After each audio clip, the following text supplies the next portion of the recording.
أعوذ بالله العزيز العليم من الشيطان الرجيم. بسم الله الرحمن الرحيم، والصلاة والسلام على أشرف المرسلين. أما بعد.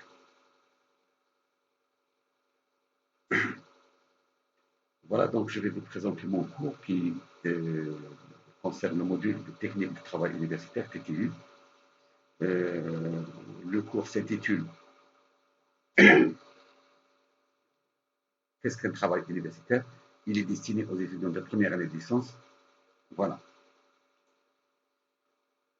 Qu'est-ce qu'un travail universitaire? À la différence du travail strictement scolaire, qui vise le plus souvent à produire une synthèse, d'habitude, dans le cursus scolaire,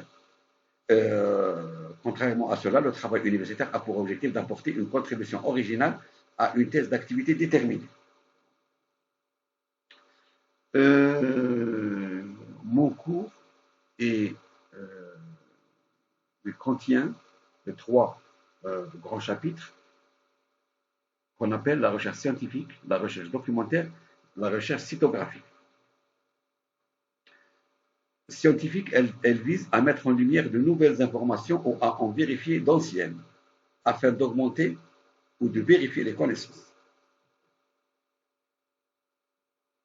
Comment définir la recherche scientifique? C'est l'ensemble des actions entreprises en vue de produire et de développer des connaissances scientifiques.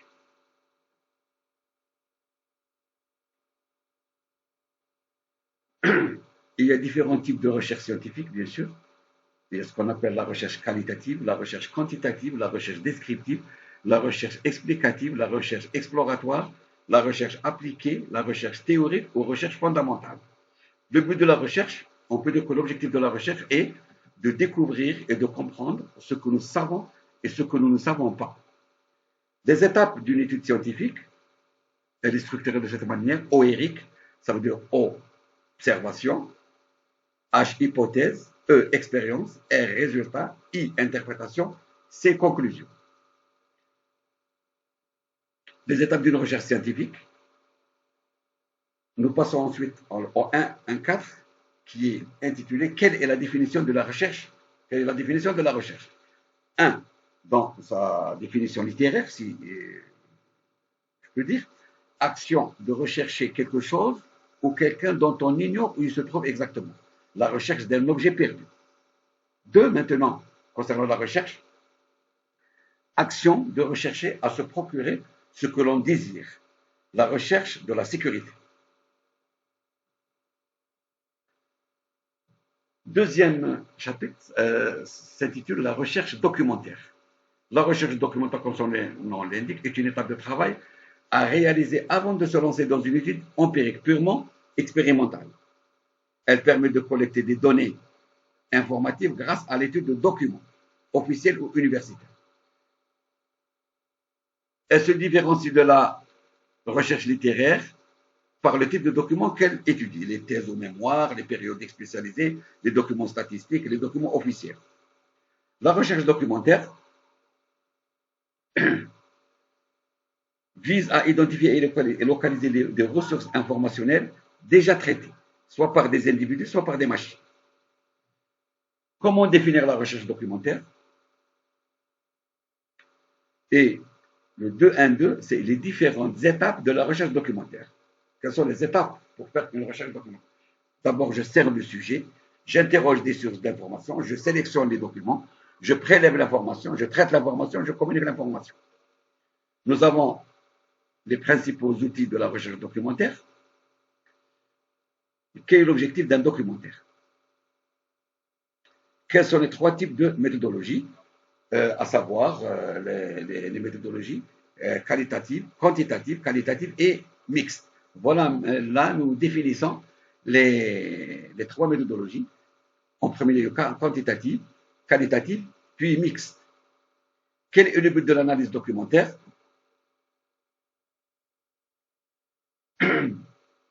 Les sources documentaires.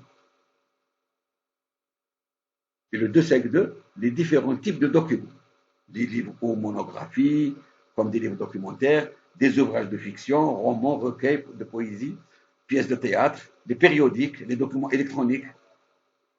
Les caractéristiques d'un documentaire et qu'est-ce qu'un chercheur documentaire? Pour commencer, les chercheurs documentaires sont un type de chercheurs en médias spécialisés dans dont les documentaires et autres productions factuelles.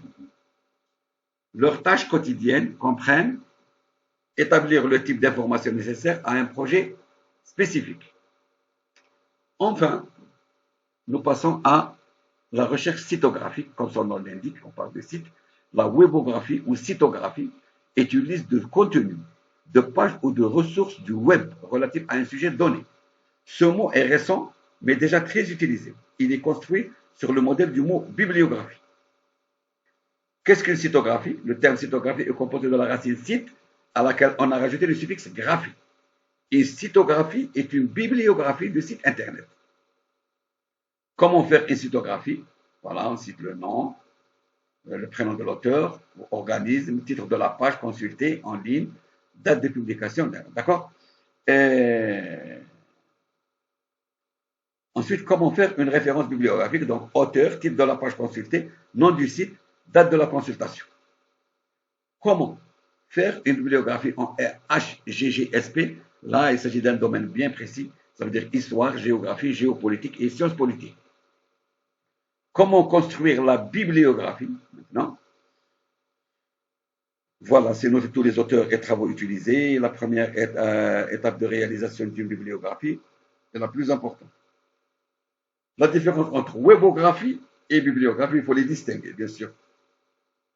Bibliographie, ça concerne tous les documents que j'ai consultés, même version papier. Mais là, quand je dis webographie, ça ne concerne que les sites web.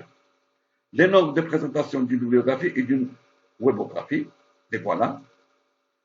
La méthode APA, bien sûr, pour la rédaction de mémoire.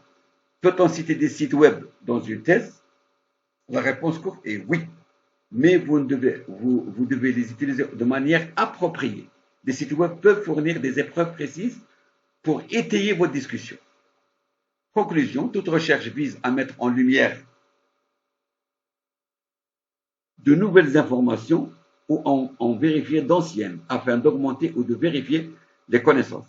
La recherche scientifique est, en premier lieu, l'ensemble des actions entreprises en vue de produire et de développer les connaissances scientifiques.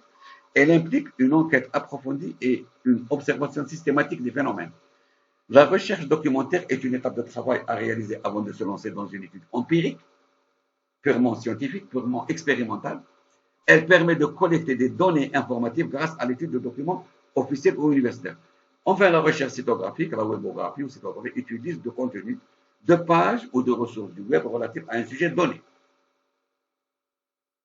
Voilà, je me suis appuyé pour mon cours sur certaines références bibliographiques. Voilà.